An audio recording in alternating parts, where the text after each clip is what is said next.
नमस्कार।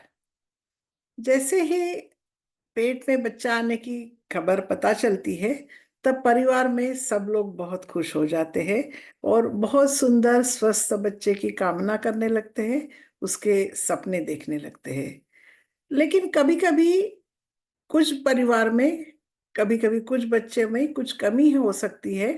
और ऐसे बच्चे में कभी जन्म में कोई होंठ कटा हो, हार्ट में छेद हो, या कभी कभी मंदबुद्धि बच्चा हो सकता है। ऐसा बच्चा बच्चे में इस तरह की कोई कमी है या नहीं, ये पेट में बच्चा पहले 3-4 महीने का है तभी पता कर सकते हैं। और अगर परिवार नहीं चाहता है और पता चला कि पेट के बच्चे में इस तरह का कोई बर्थ डिफेक्ट है या मंदबुद्धि है, तो परिवार 20 हफ्ते तक ऐसे बच्चे को गर्भपात करके हटा सकता है। आज इसी तरह की एक जो जेनेटिक बीमारी है कहो, या जेनेटिक डिसऑर्डर है, जिसको डाउन सिंड्रोम कहते हैं, उसके उससे बचाव के बारे में आपको बताना चाहूंगी। मैं डॉक्टर शुभा फड़के बच्चों की डॉक्टर हूँ और पिछले 35 सालों से मेडिकल जेनेटिक्स विभाग में काम कर रही हूँ। और अभी मैं Sanjay Gandhi post graduate institute of medical sciences Lucknow में मेडिकल विभाग जेनेटिक्स विभाग की विभागाध्यक्ष हूँ। तो अभी हम जानना चाहेंगे कि जो डाउन सिंड्रोम के बच्चे में क्या होते हैं, उनमें क्या कमी होती है, और उसके लिए हम क्या कर सकते हैं। ये पहले जानना पड़ेगा कि जैसे मैंने बताया गुणसूत्रों की कमी है, तो गुणसूत्र क्या होते हैं। जैसे बिल्डिंग ईंटों की बनी होती है, उसी तरह हमारा शरीर, चाहे प्राणी हो, पशु पक्षी पौधे, सबका छोटे छोटे इकाइयों से बना होता है। उनको अंग्रेजी में सेल कहते हैं और मराठी हिंदी में कोशिकाओं कहते हैं। इन कोशिकाओं में 46 गुणसूत्र होते हैं, जिनको क्रोमोसोम्स भी कहा जाता है। और ये जो 23 जोड़े होते हैं, और उनके नंबर 1 से 22 तक के हैं। और ये जेनेटिक गुणसूत्रों में सब जेनेटिक जानकारी रखी होती है, क्योंकि बच्चा आपने देखा है माँ और पिताजी जैसे होता है। तो ये उसमें से 23 गुणसूत्र माँ से आते हैं और 23 गुणसूत्र पिताजी से आते हैं। तो ये जो 21 नंबर का गुणसूत्रों की जोड़ी है, उसमें दो की बजाय अगर 3 प्रतियां हो, तो फिर ये हर सेल में और हर कोशिकाओं में 46 के बजाय 47 गुणसूत्र होते हैं।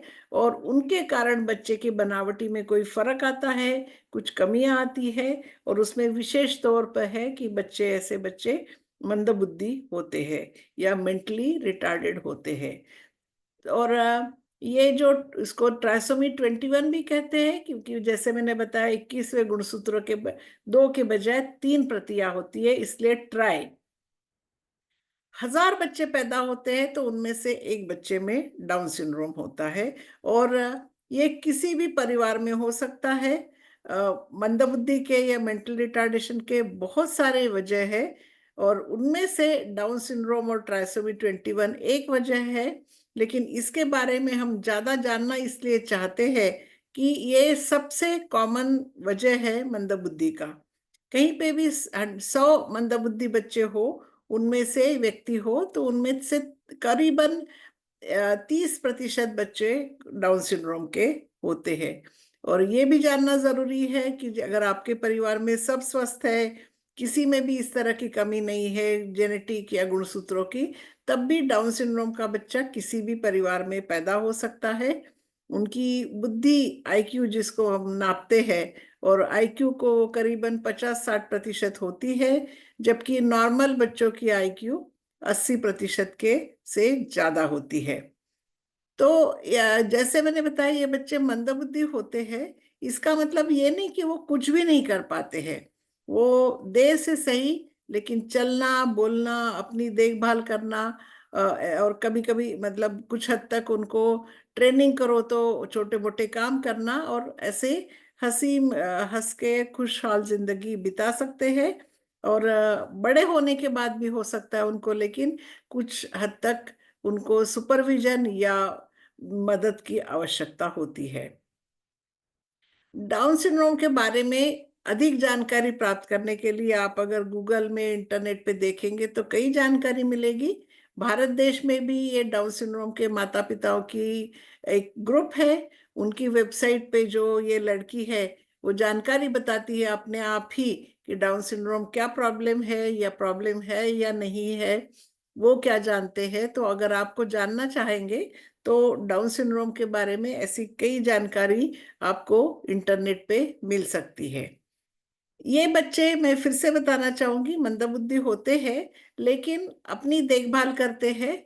और जैसे नॉर्मल बच्चे भी, किसी की आईक्यू बहुत ज्यादा अच्छी होती है, कोई बहुत बुद्धिमान होता है, कोई कम, उसी तरह डाउन सिंड्रोम के बच्चों में भी कुछ कमी ज्यादा होती है। लेकिन ज्यादातर बच्चे खुशहाल, हैप्पी, हेल्दी और आनंद परिवार के साथ प्यार से रह के अच्छी जिंदगी बिता सकते हैं। और हर फूल का जैसे अलग रंग होता है, हर डाउन सिंड्रोम या हर नॉर्मल का बच्चा भी अलग अलग, उसके साथ में कुछ कमियां और कुछ खूबियां जरूर जरूर होती है। विदेशों के डाउन सिंड्रोम के बारे में भी अभी उनको ट्रेनिंग की सुविधा ज्यादा अच्छी मिलने के कारण कई सारे आप देखेंगे, बहुत सारे डाउन सिंड्रोम के व्यक्ति बहुत यूजफुल और अच्छी जिंदगी बिता रहे हैं। और इनके बारे में भी कई जानकारी मिलेगी। कुछ लोगों ने पिक्चर में भी काम किया हुआ है। लेकिन मैं बताना चाहूंगी कि तब भी बच्चे की बुद्धि कम होने के कारण उसको बड़ा करना और उसको इस तरह से कैपेबल बनाना कि वो अच्छी जिंदगी बिता पाए, ये माता पिताओं के लिए बहुत बड़ा एक चैलेंज होता है, उनके लिए एक बहुत बड़ी ये चुनौती होती है। और ऑफ कोर्स जिनके बच्चे डाउन सिंड्रोम के हैं, वो बच्चे को पेरेंट्स, माता पिता बहुत अच्छा ट्रेन करके इंडिया में भी बहुत सारे बच्चे उपयुक्त और अच्छी जिंदगी बिता रहे हैं। लेकिन जैसे मैंने बताया कि मंदबुद्धि होने के कारण माता पिताओं को कई बार लगता है कि बच्चा हो तो सही हो, इस तरह से विकलांग न हो। तो इस वजह से ये है संभावना कि हम सब जो भी गर्भवती महिला है उनको ये जानकारी दे डाउन सिंड्रोम के बारे में कि इससे बचाव संभव है। और ये जो बचाव है वो कैसे किया जा सकता है। जैसे कि मैंने बताया कि ये गुणसूत्रों की कमी, मतलब एक गुणसूत्र ज्यादा होने के कारण ये सब उनमें कमियां आती है। और जो अपने आप गर्भपात होता है उनमें भी कुछ इसी तरह के ट्राइसोमी 21 के गर्भ होते हैं। और जो पेट में जो ट्राइसोमी 21 के जितने गर्भ आते हैं उनमें से 50% अपने आप ही हट जाते हैं, मतलब उनका अपने आप गर्भपात हो जाता है। लेकिन इस वजह से 3 महीने के अंदर बहुत जल्दी पता करने की आवश्यकता मैं नहीं समझती हूँ। क्योंकि हो सकता है अगर आपने दूसरे तीसरे महीने में पता भी किया, कर लिया, लेकिन हो सकता है कि वो बच्चा का अपने आप ही गर्भपात आगे हो। इसी वजह से 16 हफ्ते से 20 हफ्ते तक में टेस्ट करके परिवार चाहता है तो हम पेट के बच्चे में डाउन सिंड्रोम या ट्राइसोमी 21 है कि नहीं बताएंगे। और फिर ये पता चल रहा कि बच्चे में डाउन सिंड्रोम नहीं है तो अच्छा ही लगता है। लेकिन अगर है पता चला तो मैं फिर से बताना चाहूंगी कि ऐसी कोई दवाई नहीं है पेट में होते ही बच्चे की बुद्धि को ठीक कर दे। उनके वो हार्ट डिफेक्ट हो या उनमें ऐसी कोई कमी हो जो ऑपरेशन से ठीक हो सकती है, उसको जन्म के बाद ठीक किया जा सकता है। लेकिन जो बुद्धि की कमी होती है या मंदबुद्धि या विकलांगता होती है, उसके लिए ट्रेनिंग और सपोर्टिव केयर के अलावा कोई ऐसी दवाई नहीं है कि जो बुद्धि पूरी तरह ठीक हो। और ये फिर अगर ये जानकारी पता होने के बाद अगर आप जानना चाहते हैं कि पेट के बच्चे में ट्राइसोमी 21 है कि नहीं, तो निश्चित करने का तरीका ये है कि पेट के बच्चे में 16-17 हफ्ते का होने के बाद में गर्भ, अगर हम मतलब चौथा महीना पूरा होने के बाद पेट में अल्ट्रासाउंड से देखते हुए एक बारीक सुई डालते हैं। और उसमें 15-20 ml जो फ्लूइड, अमनियोटिक फ्लूइड, बच्चा जो है पानी की थैली में तैरता रहता है गर्भ, तो वो पानी निकाल के हम उसके में गुणसूत्र देख के बता सकते हैं कि बच्चे में ट्राइसोमी 21 है कि नहीं, और भी गुणसूत्रों की कमी है कि नहीं देख सकते हैं। और ये ऐसे बहुत आसान है। आमतौर पर उससे बच्चे को नुकसान भी कुछ नहीं होता है। लेकिन ये देखा गया है कि ऐसे हम सैकड़ों बच्चों का सुई डाल के पानी निकालते हैं, तो क्वचित 1000 में 1 बच्चे में अपने आप ही 15-20 दिन में गर्भपात हो सकता है। तो इस वजह से हर प्रेगनेंसी में ऐसे सुई डाल के टेस्ट करना उचित नहीं समझा जाता है। और इस वजह से ऐसे कोई टेस्ट माँ के ब्लड के साथ में कर सकते हैं, जिससे अगर हमको अंदाज आ सकता है कि पेट के बच्चे में ट्राइसोमी 21 होने की संभावना कितनी है। मतलब ये निश्चित नहीं बताते हैं, लेकिन अंदाज देते हैं। अगर लगा कि ये बच्चे में डाउन सिंड्रोम होने की संभावना थोड़ी अधिक है, तब फिर उन लोगों को हम कहते हैं कि आप जरूर आवश्यक समझे तो पेट में सुई डाल के निश्चित करने वाला टेस्ट करें। और अगर उसमें पक्का डाउन सिंड्रोम आया, तभी ही गर्भपात के बारे में सोच सकते हैं। अगर अंदाज ज्यादा है तो उसके लिए कोई गर्भपात नहीं कर सकता, ना करना चाहिए। तो ये टेस्ट जो है अनेक टाइप के टेस्ट है कि माँ के ब्लड में क्या टेस्ट करना है। एक तो है डबल मार्कर टेस्ट, जो इसमें दिखाया गया है कि वो 12 से 14 हफ्ते में हो सकता है। और उसमें भी करीबन 80% डाउन सिंड्रोम पता चलते हैं। मतलब मैंने जैसे बताया कि 1000 में 1 डाउन सिंड्रोम का बच्चा होता है, 1000 बच्चे पैदा होते हैं तो 1 डाउन सिंड्रोम। तो अगर 10,000 बच्चे पैदा होंगे तो उसमें करीबन 10 डाउन सिंड्रोम के बच्चे हो सकते हैं। डबल मार्कर टेस्ट और अल्ट्रासाउंड कर लेते हैं 12-13 हफ्ते में, तो उनमें से करीबन 8-9 बच्चे डाउन सिंड्रोम के पता चल जाएंगे। और उसी तरह एक क्वाड्रपल टेस्ट है जो 16 से 19 हफ्ते में करना चाहिए, और कर सकते हैं। उसके साथ भी अल्ट्रासाउंड होता है, उसमें भी करीबन 80% डाउन सिंड्रोम के बच्चे पता चलते हैं। लेकिन अगर डबल मार्कर और क्वाड्रुपल टेस्ट पॉजिटिव हो, मतलब हमने जैसे बताया कि उसमें डाउन सिंड्रोम होने की संभावना अधिक है, तो फिर उसमें पानी का टेस्ट करने के बाद में 4 से 5% बच्चों में सही सच्ची डाउन सिंड्रोम होता है, बाकी में नहीं होता है। तो इसका मतलब है कि जो स्क्रीनिंग टेस्ट है ये डबल मार्कर और क्वाड्रुपल टेस्ट, उससे सिर्फ अंदाज पता चल जाता है। और ये सिर्फ इससे बहुत खतरा है और बहुत टेंशन लेने की बात है ऐसा नहीं है। लेकिन आप उसके बाद में आगे टेस्ट करना है, इतनी जरूर उससे उसकी जानकारी मिलती है। ये जो मैंने यहाँ पे उसके लिए कितना खर्चा आता है लिखा है, वो अंदाजन लिखा है, क्योंकि अलग अलग अस्पतालों में अलग अलग लेबोरेटरीज में अलग अलग टेस्ट करे जाते हैं। लेकिन अगर डबल मार्कर या क्वाड्रपल टेस्ट करते तो ये खर्चा उतना ज्यादा नहीं है। 1,500 से 2,500 रुपए में आमतौर पर ये टेस्ट होता है। और लेकिन जिनको सिर्फ अगर पॉजिटिव आया डबल मार्कर क्वाड्रपल, मतलब उसमें अगर डाउन सिंड्रोम होने की संभावना 350 में 1 या कोई लोग 250 में 1 उससे अधिक लेते हैं, तो फिर पानी का टेस्ट करेंगे तो उसके लिए जो खर्चा है करीबन 10,000 से 20,000 तक आ सकता है, क्योंकि आप कहाँ पे टेस्ट कर रहे हैं, क्या टेस्ट कर रहे हैं, इसके ऊपर निर्भर है। जो क्वाड्रपल टेस्ट है मैं बता रही हूँ, जो 16 हफ्ते में कर सकते हैं, उसके बारे में मैं बताना चाहूंगी। उसमें एक MSAFP अल्फा फीटोप्रोटीन नाम की जांच होती है।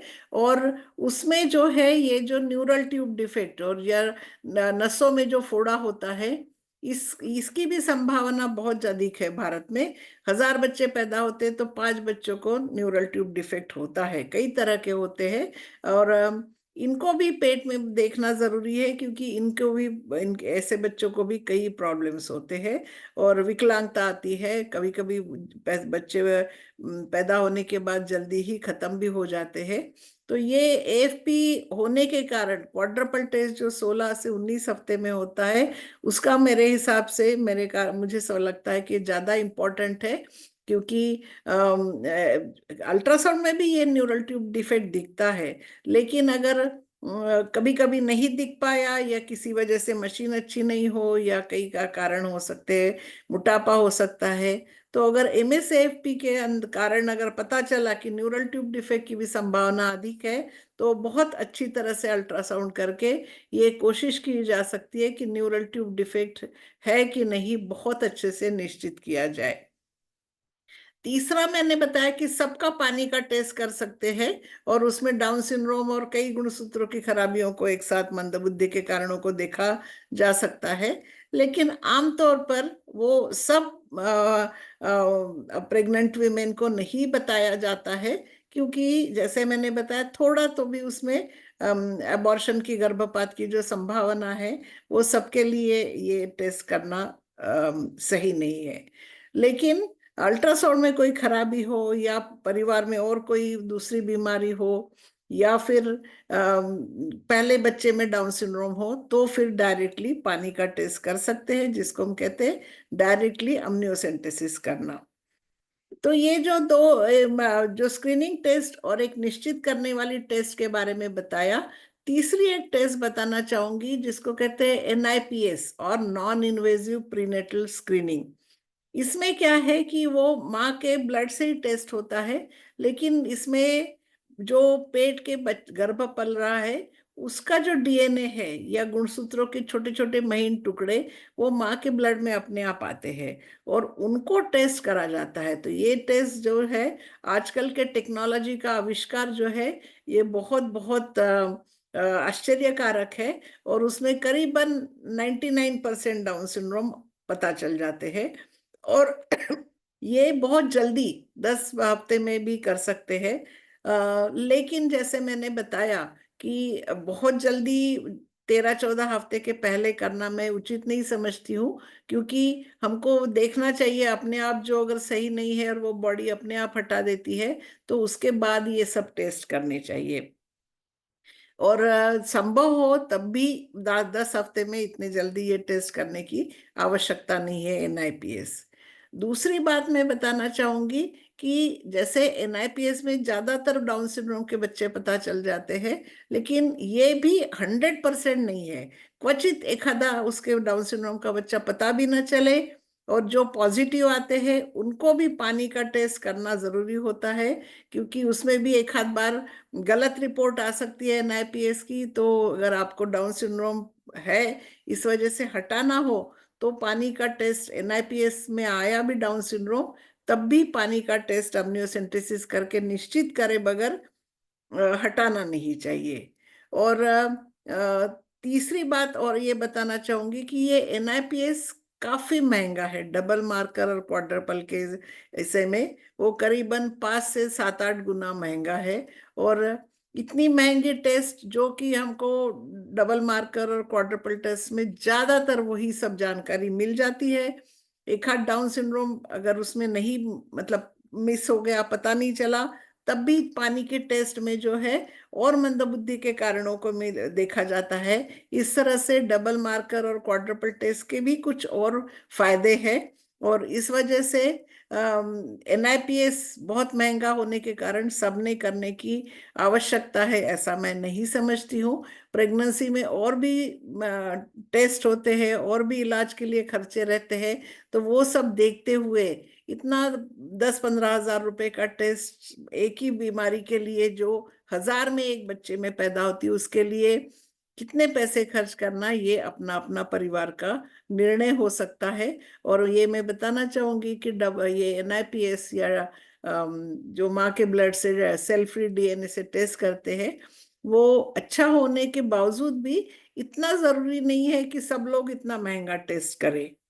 इसका मुख्य फायदा ये है कि इसमें सही, इसमें अगर पॉजिटिव आया, तो पेट के बच्चे में ज्यादातर 90-95% डाउन सिंड्रोम होता है। तो इस वजह से क्या है कि जो कंफर्म करने के लिए अम्नियोसेंटेसिस या पेट के पानी की जांच करनी होती है, उसकी कम लोगों में जरूरत पड़ती है। जैसे मैंने ऊपर दिखाया कि double marker quadruple test positive होने के बाद 100 लोगों का करो तो 3-4-5% लोगों को पानी का टेस्ट करना पड़ेगा, और तब भी उनको डाउन सिंड्रोम ना भी हो तब भी। और सेल फ्री DNA में ये जो अम्नियोसेंटेसिस की आवश्यकता कम होती है। और अम्नियोसेंटेसिस जैसे भी बहुत सेफ है, लेकिन किसी परिवार को पहले अबॉर्शन हो चुका है, या उनकी बहुत प्रेशियस बेबी है, IVF से बेबी हुई है, तो फिर उनको थोड़ा भी लगता है कि कुछ भी सुई न डाले, कुछ भी हमारे को ऐसा नहीं करना है कि जिसमें बच्चे को हल्का सा भी, बहुत कम भी रिस्क हो, तब भी नहीं। तो ऐसे परिवारों के लिए ये जो NIPS टेस्ट में बहुत आवश्यक, मतलब अच्छा समझती हूँ, क्योंकि उनको अब अगर उनको म्योसेंटेसिस वगैरह नहीं करना है तो फिर ये टेस्ट बहुत ज्यादा अधिक अच्छा रहता है।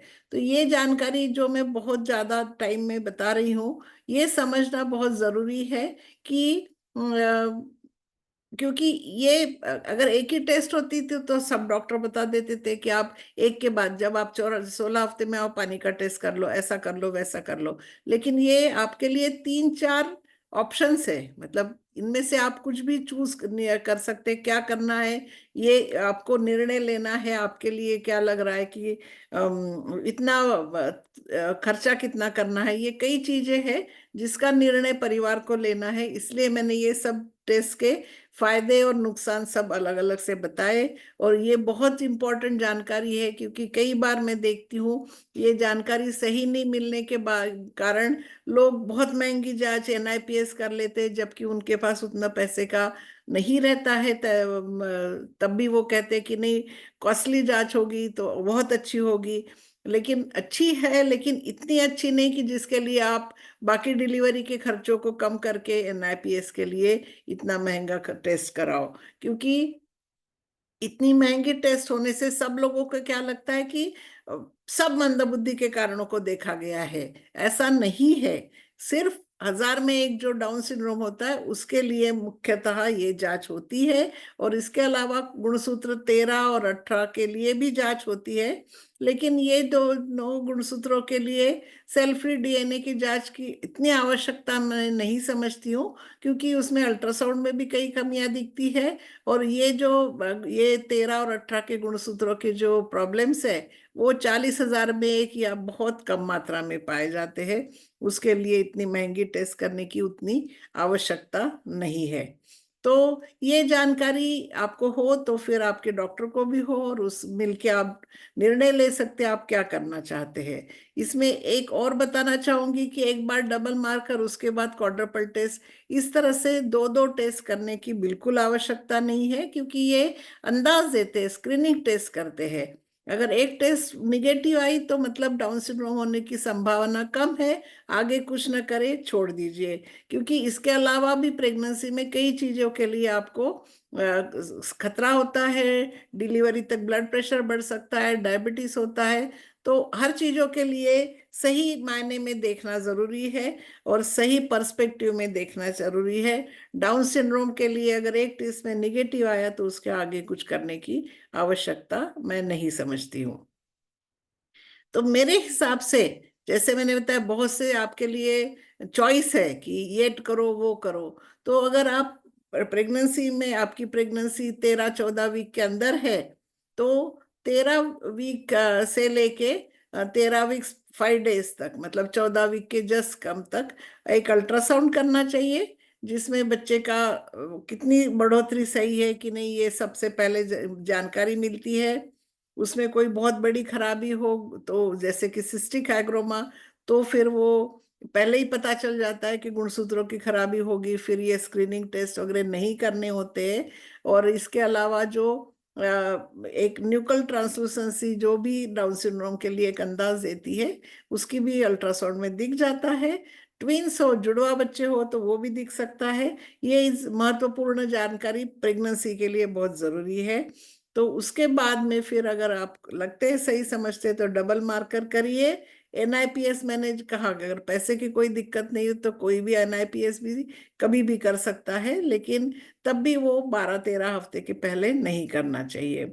और पैसे की कोई इतना खर्च करने का नहीं हो तो फिर NIPS करने की कतई जरूरत नहीं है। और डबल मार्कर में बहुत सी चीजें या क्वाड्रुपल टेस्ट में पता चल जाती है। अगर ये टेस्ट में डबल मार्कर में पॉजिटिव आता है, पॉजिटिव मतलब कि डाउन सिंड्रोम होने की संभावना अधिक है। तो कितनी अधिक है इसके बारे में मैंने पहले भी बताया। जनरल है कि 1 in 350 या 1 in 250 ऐसा कट ऑफ लेते हैं, कि उससे ज्यादा हो, कि 100 में एक हो, 200 में एक हो, तो फिर पानी का आगे का टेस्ट करना चाहिए। तब भी आपको अगर बहुत जैसे अबॉर्शन का रिस्क डर लग रहा है, तब एनआईपीएस कर सकते हैं। लेकिन मुझे ऐसे लगता है कि अगर स्क्रीनिंग टेस्ट में पॉजिटिव आ रहा हो तो अम्नियोसेंटेसिस सेफ टेस्ट है, ज्यादातर कुछ नहीं होता है। और उस वो करके ये निश्चित किया जाए कि पक्का डाउन सिंड्रोम है कि नहीं, क्योंकि एनआईपीएस भी अंदाज देता है और हो सकता है क्वचित उसमें कोई डाउन सिंड्रोम मिस भी हो जाए। तो जब 17 हफ्ते में पानी निकालते हैं तो पानी में QF-PCR नाम की टेस्ट होती है, और उसमें 13, 18, 21 XY गुणसूत्रों को देख के 1 हफ्ते के अंदर हम जल्दी से बता देते हैं कि डाउन सिंड्रोम है कि नहीं। अगर उसमें डाउन सिंड्रोम है तो फिर आपको निर्णय लेना है कि प्रेगनेंसी रखनी है या गर्भपात करके हटानी है। और नॉर्मल हो तो फिर बचे हुए पानी में और गुणसूत्रों की टेस्ट होती है, जिसमें जिसको एक तो कैरियोटाइप कहते हैं और दूसरी एक होती है साइटोजेनेटिक माइक्रोएरे। उसमें बहुत महीन खराबी या गुणसूत्रों की दिखती है और वो थोड़ी महंगी होती है। तो वो भी जिसको करना है तो वो उसमें कर सकता है। और इसके जो अगर डबल मार्कर वाला सब नॉर्मल हो गया तो 15-16 हफ्ते में या 18 हफ्ते तक एक बार MSAFP जो माँ के ब्लड से होता है, और जैसे मैंने कहा न्यूरल ट्यूब डिफेक्ट्स या मेनिंगोसील रीढ़ की हड्डी का जो डिफेक्ट था, उनके लिए ये टेस्ट आवश्यक है।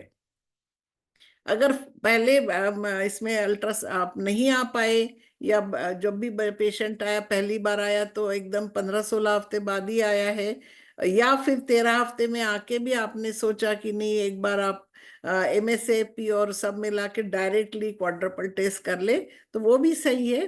तो अगर इस तरह से 16, 17, 18 हफ्ते में अल्ट्रासाउंड और क्वाड्रपल टेस्ट करना चाहिए।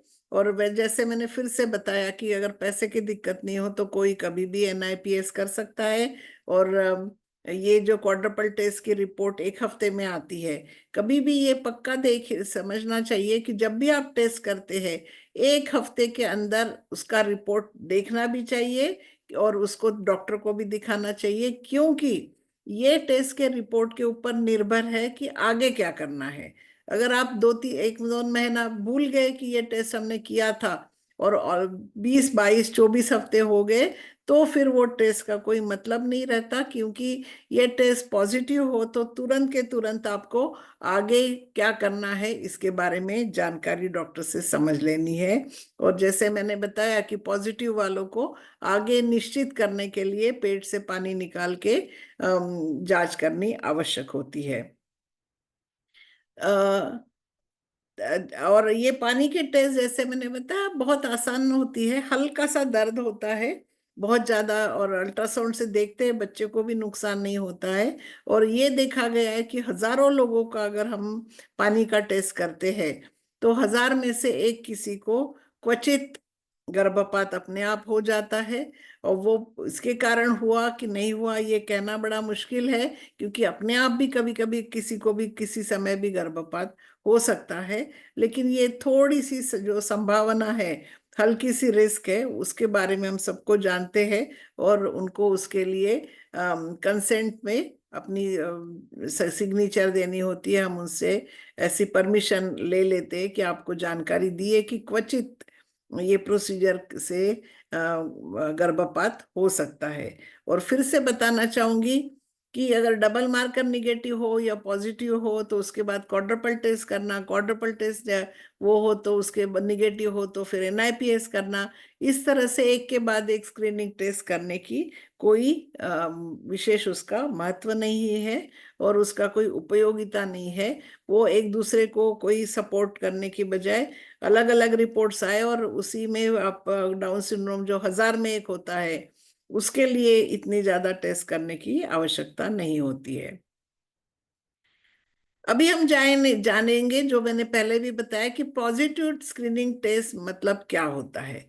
कोई भी चीज पॉजिटिव टेस्ट है मतलब हमको लगता है बीमारी है, लेकिन इसमें ऐसा नहीं है कि पॉजिटिव स्क्रीनिंग टेस्ट मतलब डाउन सिंड्रोम है। इसका मतलब ये है कि डाउन सिंड्रोम होने की संभावना बढ़ गई है। जो अगर कट ऑफ लैब का 1/250 हो या 1/350 हो तो उससे अधिक है। इसका मतलब है कि ये जो टेस्ट पॉजिटिव है, इसका इसका इससे एकदम टेंशन लेके बहुत दुखी होने की आवश्यकता नहीं है, ना उससे गर्भपात करवाना है। लेकिन आग इसका मतलब सिर्फ ये है कि आगे का टेस्ट कर लिया जाए, जिससे निश्चित हो पाए कि पेट के बच्चे में डाउन सिंड्रोम है कि नहीं।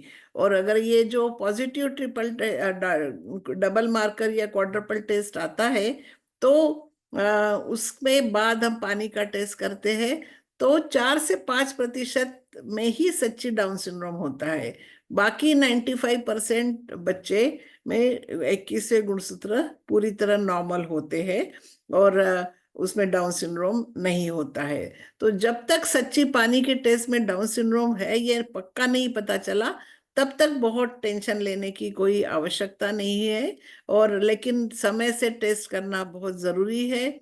और ये टेस्ट जो है इसलिए समय से करना जरूरी है कि कानूनन पहले तो 20 हफ्ते तक अबॉर्शन की परमिशन थी, अभी वो 24 हफ्ते तक हुई है। लेकिन हम मेरी राय में जो भी है ज्यादातर 20 हफ्ते के अंदर पता चल जाए, और आपको जो भी करना है वो जल्द से जल्द, फिर अगर गर्भपात करना हो तो जल्द से जल्द करा जाए। लेकिन कभी कभी कारणवश वो 20 हफ्ते के ऊपर चला जाता है, तो 24 हफ्ते तक गर्भपात कानूनन संभव है।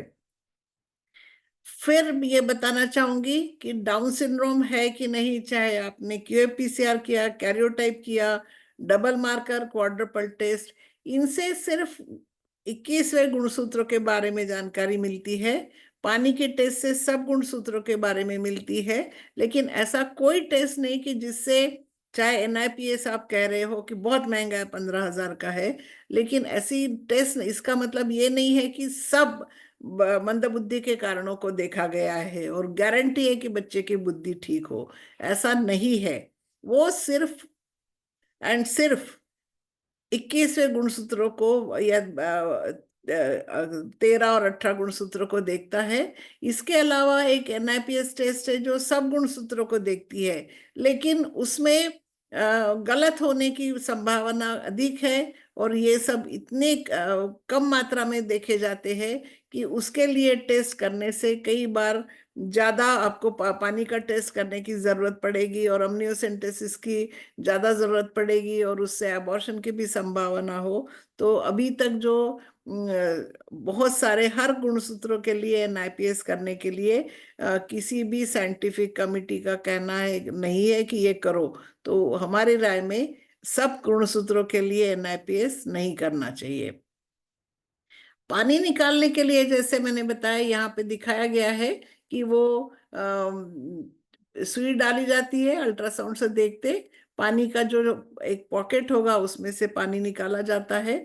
और उसमें ये अलग अलग टेस्ट दिखाए हैं, पूरे गुणसूत्र देख सकते हैं। और ये जो 3 लाल डॉट्स है वो दिखा रहे हैं कि 21वें गुणसूत्र की 2 प्रतियां है या 3 प्रतियां है। और इसको फिश कहते हैं। क्यूएपीसीआर है, उसमें भी 2, 4, 5, 10 दिन में पता चल जाता है। और माइक्रोएरे नाम की टेस्ट है, उसमें और महीन खराबियां दिखती है।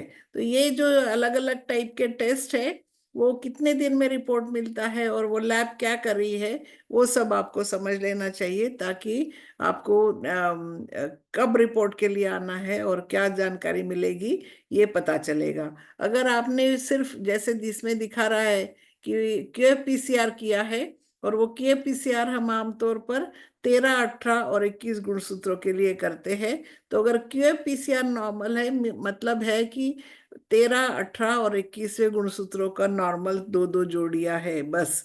इससे ज्यादा उसके बारे में उससे नहीं पता चल सकता है।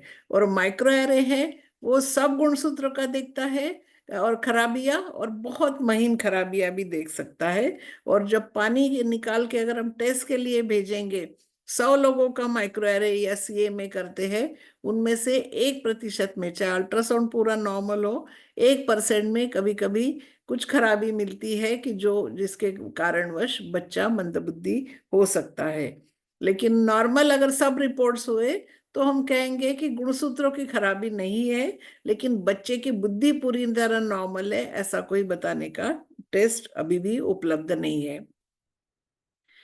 फिर से मैं non invasive prenatal screening NIPS के बारे में बताना चाहूंगी, क्योंकि ये बहुत बहुत आश्चर्यकारक टेस्ट है।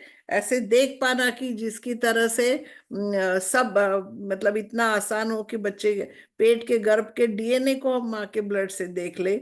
ये बहुत बहुत हमको भी आश्चर्य लगता है कि ऐसे टेस्ट हो पाता है। लेकिन ये अब सब जगह उपलब्ध है, लेकिन बहुत महंगा है। तो जब तक ये इसका इतना महंगा है, तब सब लोगों ने ये करना चाहिए। और वो भी उस बीमारी के लिए या उस प्रॉब्लम के लिए जो 1000 बच्चों में एक में होती है। तो इस वजह से जो है कि अगर आपका प्रेगनेंसी के ऊपर कितना खर्चा करना है, उसका जो बजट है उसमें आपको देखना पड़ेगा कि 1000 में एक बीमारी के लिए अगर दूसरे टेस्ट है, डबल मार्कर है, क्वाड्रपल टेस्ट है, जो कम का पैसे में हो सकते हैं, 2000 रुपए के आसपास हो सकते हैं, तब इतनी NIPS जैसी महंगी टेस्ट करना है कि नहीं, ये आपको देखना है। ऐसा मत समझिए कि बहुत महंगी टेस्ट है तो वो बहुत ज्यादा उपयुक्त है और सबको करनी चाहिए। और इस वजह से कॉस्ट का कोई प्रॉब्लम नहीं हो तभी NIPS करना चाहिए। या दूसरा ऐसा है कि बहुत पहले एक हाथ दो अबॉर्शन हो चुके हैं, या फिर आपको IVF प्रेगनेंसी है, टेस्ट ट्यूब बेबी है, तब जरूरी मतलब तब हो सकता है कि परिवार को सुई डालना वगैरह ये सब चीजों का से टेंशन आए पेट में, और सुई डालो, बच्चे को एबॉर्शन, थोड़ा भी रिस्क नहीं लेना चाहते, तब फिर NIPS उसका इसका वेरी वेरी उसका बहुत बहुत महत्व होता है। NIPS में एक्स और वाई आपने सुना होगा। महिला में, लड़की में दो एक्स गुणसूत्र होते हैं, दो प्रतियां वाई नहीं होता है। और जो लड़के होते हैं उनमें जो है कि दो जो सेक्स क्रोमोसोम्स होते हैं उसमें एक एक्स होता है और एक वाई होता है।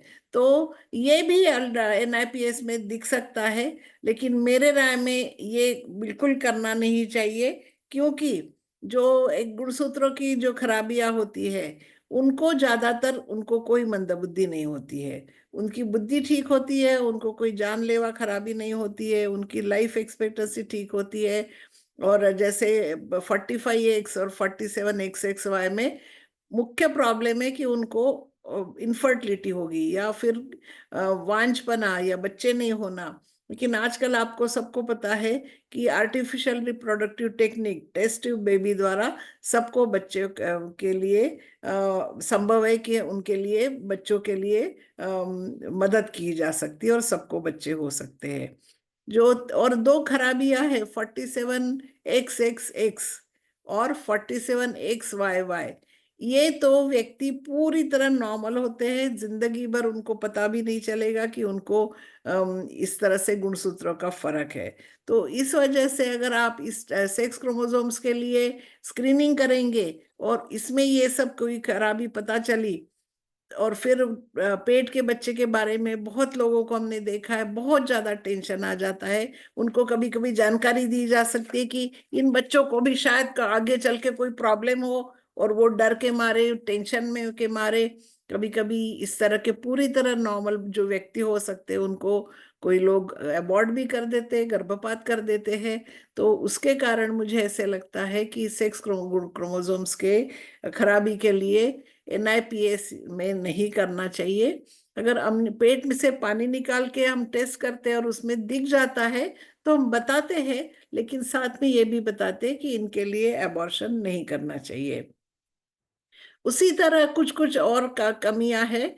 22q क्रोमोसोम पे छोटा सा कोई कभी कभी टुकड़ा इसका नहीं होता है। तो उन बच्चों को हार्ट में डिफेक्ट हो सकता है या कभी कभी मंदबुद्धि हो सकते हैं। लेकिन अगर अल्ट्रासाउंड में कुछ भी खराबी नहीं हो और आपने 22q के लिए NIPS किया और देखा कि वो 22q माइक्रो डिलीशन है, तो आपको ये नहीं पता चलेगा कि उसको मंदबुद्धि होगा कि नहीं। क्योंकि अगर हम कुछ लोग ऐसे हैं, कि उनको 22q का माइक्रो डिलीशन या खराबी होती है, लेकिन उनको जिंदगी भर पता नहीं चलता क्योंकि उनकी बुद्धि नॉर्मल होती है। तो पेट में के बच्चे में अगर आपको दिखा कि 22q माइक्रो डिलीशन है टेस्ट से, और उसको अगर हार्ट भी ठीक है, अल्ट्रासाउंड ठीक है, तो फिर आपको फिर चिंता हो जाएगी कि इसकी बुद्धि ठीक होगी कि नहीं, कमी हो तो कितनी कमी होगी। और ये भी हो सकता है कि उसके कारण जो बच्चे को वो लोग हटा दे, और हो सकता है कि वो बच्चा नॉर्मल भी हो। तो इस वजह से जिस बीमारियों के बारे में हम ज्यादा जानते नहीं है, कि उनको पेशेंट को बता नहीं सकते कि ये गुणसूत्रों की खराबी से आगे क्या होगा, और अगर उसके कारण मंदबुद्धि नहीं हो रहा हो, तो ऐसी चीजों के लिए टेस्ट ना करना बेहतर है, क्योंकि टेस्ट करके आप टेंशन और लेंगे, और टेंशन के मारे कभी कभी नॉर्मल बच्चों का भी गर्भपात किया दिया जाता है। तो आखिरी में मैं फिर से बताना चाहूंगी कि डाउन सिंड्रोम एक मंदबुद्धि का एक कारण है, जरूरी नहीं कि सब बच्चे मतलब उसके अलावा भी और मंदबुद्धि के कई कारण हैं। डाउन सिंड्रोम के बच्चे और व्यक्ति चलना, बोलना, खुद की देखभाल करना सीख जाते हैं, उनको ट्रेन किया जा सकता है, वो परिवार से प्यार करते हैं, और वो प्यारे भी होते हैं और खुश रह सकते हैं। यहाँ पे आप देख रहे हो, ये जो लड़की है, इसका ये जो कैरियोटाइप का पिक्चर है, वो पेट में जब थी तभी वो टेस्ट किया गया था, और उनके माता पिता को पता था कि उसको ट्राइसोमी 21 है, लेकिन उन्होंने कहा नहीं, हम हटाना नहीं चाहते हैं। और वो प्यारी लड़की है, और पेरेंट्स भी खुश है, कह रहे हमको हम उसको दिल से चाहते हैं। तो बुद्धि का थोड़ी कम होने के कारण माँ बाप का कभी कभी मतलब प्यार कम नहीं होता है, बच्चे भी माँ पेरेंट्स को प्यार करते हैं। और जो हम बता रहे हैं कि ये संभावना 1000 में एक होती है, तो ये संभावना है। रिस्क रिस्क कहने से लगता है कि 400 में एक रिस्क, 500 में एक रिस्क। अरे इतनी रिस्क तो, संभावना तो आप रास्ते पे चलते तब भी रहती है, कर कुछ एक्सीडेंट हो जाए, कोई प्रॉब्लम हो जाए। इस वजह से मैं कहना चाहूंगी कि ये डाउन सिंड्रोम के लिए जब हम टेस्टिंग करते हैं, उसमें रिस्क शब्द का इस्तेमाल न करते हुए, या खतरा ऐसा शब्द का न इस्तेमाल करते हुए, संभावना, पॉसिबिलिटी, चांस, ये शब्द इस्तेमाल करें, तो ऐसे इस ठीक रहेगा, क्योंकि नहीं तो रिस्क कहने से बहुत टेंशन आ जाता है। स्क्रीनिंग टेस्ट अगर पॉजिटिव हो तो फिर आगे पानी की टेस्ट करनी पड़ सकती है, ये भी जानकारी पहले से ही पता होनी चाहिए। नहीं तो कुछ लोगों को वो इसकी जानकारी नहीं दी जाती है, फिर वो कहते हैं कि क्वाड्रपल टेस्ट पॉजिटिव आया है, हम अम्नियोसेंटेसिस या कुछ भी नहीं करना चाहते, हमको अगर बच्चा 95% चांस है कि ठीक हो, तो फिर हम रखेंगे।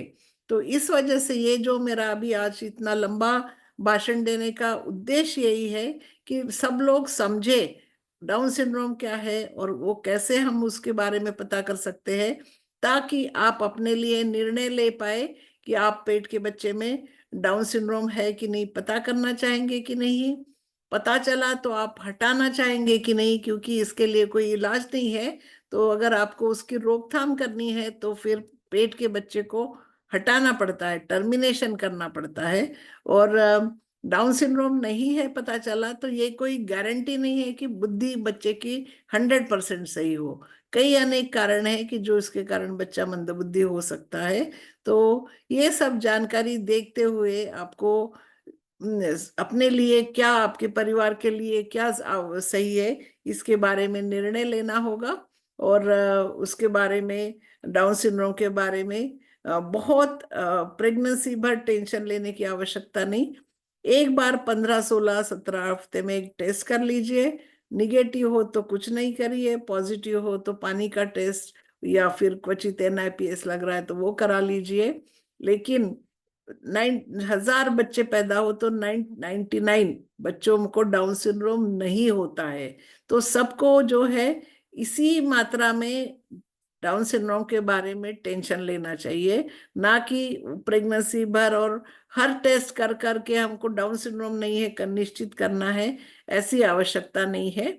और भी बीमारियां होती है, आपको फैमिली के में पहले पता करना लेना चाहिए कि जो परिवार में और किसी को ड्यूशेन मस्कुलर डिस्ट्रॉफी, हिमोफीलिया, हजारों मंदबुद्धि के और कारण है, तो ये सब जानकारी आप फैमिली को डॉक्टर को दे, ताकि अगर डाउन सिंड्रोम के अलावा भी कोई आपके लिए आवश्यक हो आपके परिवार के लिए, तो वो मंदबुद्धि के कारण या और ऐसी टाइप जेनेटिक बीमारियों के बारे में सही समय पे आपको जानकारी देके सही टेस्ट करके उनसे भी बचाया जा सकता है। ऐसी कोई टेस्ट नहीं है कि जो सब बीमारियों को एक साथ देख लेगी और फिर आपको गारंटी के साथ बताएगी कि बच्चा एकदम स्वस्थ है और उसको कभी कोई बीमारी नहीं होगी। लेकिन अगर आपकी टेस्ट ट्यूब बेबी है, आईवीएफ है, कुछ ये सब जानकारी भी बतानी पड़ती है। जो भी जब भी आप डबल मार्कर क्वाड्रुपल टेस्ट करते हैं, या फिर इनके कारण भी इनके इनमें भी देखा गया है कि और बर्थ डिफेक्ट्स की भी संभावना होती है। तो अच्छा अल्ट्रासाउंड एक बार 18 से 20 हफ्ते में सब बच्चों के लिए वो भी बहुत जरूरी है, क्योंकि उसमें भी कई कई सीरियस गंभीर टाइप के बर्थ डिफेक्ट्स पता चलते हैं और उनके लिए भी हम सही जानकारी दे सकते हैं। लास्टली और सबसे महत्वपूर्ण बात यह है कि इस तरह से डाउन सिंड्रोम स्क्रीनिंग करना, एक आपको हम बता रहे कि ये संभव है, आपको करना है तो करिए। ये कोई कंपलसरी नहीं है कि इसको करना है। अगर आपको लग रहा होगा कि 1000 में एक डाउन सिंड्रोम होगा, हमको कोई टेंशन नहीं है।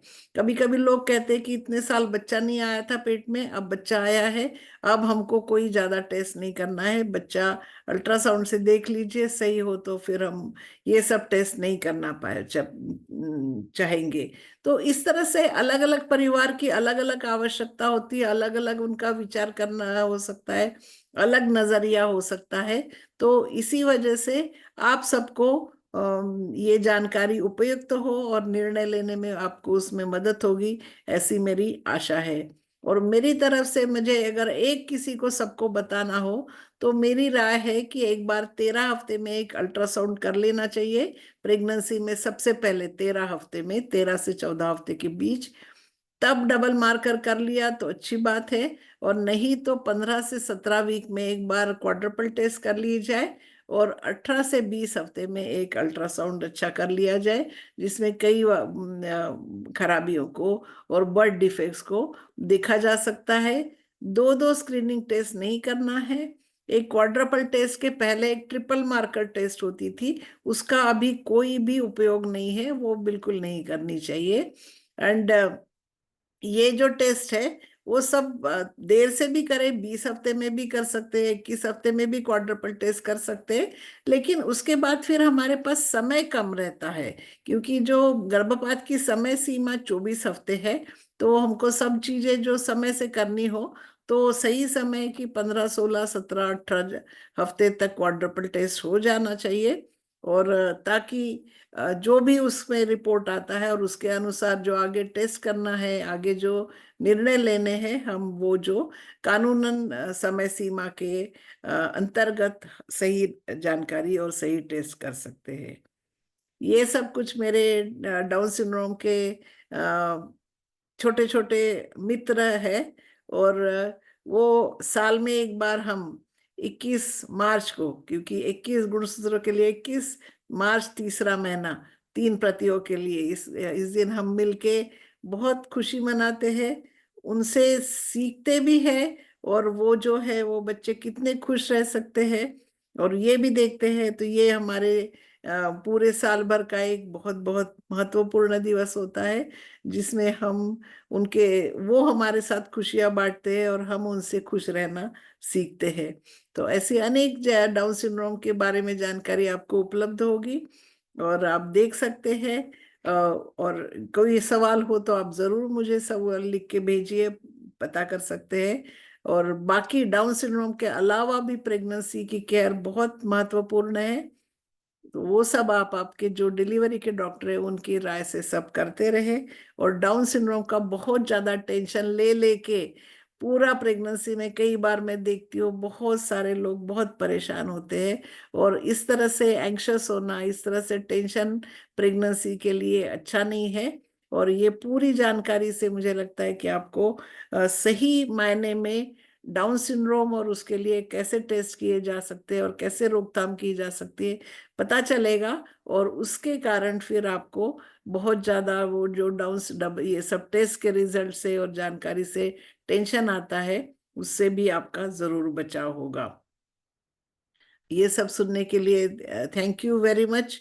और आप देख सकते हैं कि ये एक जो आहान नाम की हिंदी मूवी है, उसमें भी एक डाउन सिंड्रोम के व्यक्ति के बारे में काम किया है, और उसने सिखाया है कि वो भी नॉर्मल लोगों को कैसे सिखा सकता है। ये जो छोटा बच्चा आप माननीय प्रधानमंत्री जी के साथ देख रहे हैं, वो बच्चा है डाउन सिंड्रोम का।